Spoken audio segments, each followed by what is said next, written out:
দাবি। আমাদের দাবি NEIR যেন বাতিল হয়, সেজন্য আজকে মানববন্ধন করা। NEIR সিস্টেম যদি চালু হয় তাহলে আমরা সাধারণ জনগণ এবং আমরা মোবাইল ব্যবসায়ীরা সবাই এটার ভোগান্তির মধ্যে পড়ে যাব। আমরা যারা মোবাইল ব্যবসায়ী আছি আমাদেরকে সাধারণভাবে ব্যবসা করতে দেন। আপনি NEIR সিস্টেম কোনোভাবেই চালু করবেন না। NEIR সিস্টেম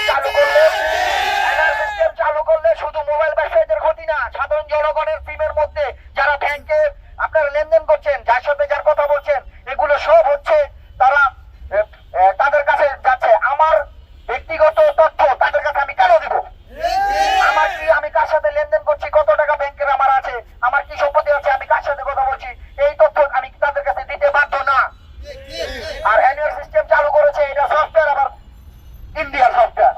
আমাদের সব জিনিস ইন্ডিয়াতে যাচ্ছে, আমাদের নিজের সিস্টেমে তো নাই এটা। আমরা একটাই দাবি, আমাদেরকে সাধারণভাবে ব্যবসা করতে দেন। আমরা তো ট্যাক্স দিতে আছি, আমরা তো ট্যাক্স দিব, আমরা তো বলি না ট্যাক্স দিব না।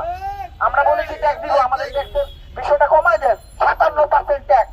একটা 10,000 টাকার ফোন 15,700 টাকা দিয়ে কেউ কিনবে? এটা কি সাধারণ মানুষের পকেট থেকে টাকা কেড়ে নেওয়ার মতো? আমরা একটাই দাবি, আমাদের NEIR সিস্টেম বন্ধ করেন। আমরা ট্যাক্স দিয়ে ব্যবসা করতে চাই, আমাদের ট্যাক্স দিয়ে ব্যবসা করতে দেন। এটা শুধু আমার না, সারা বাংলাদেশের মোবাইল ব্যবসায়ী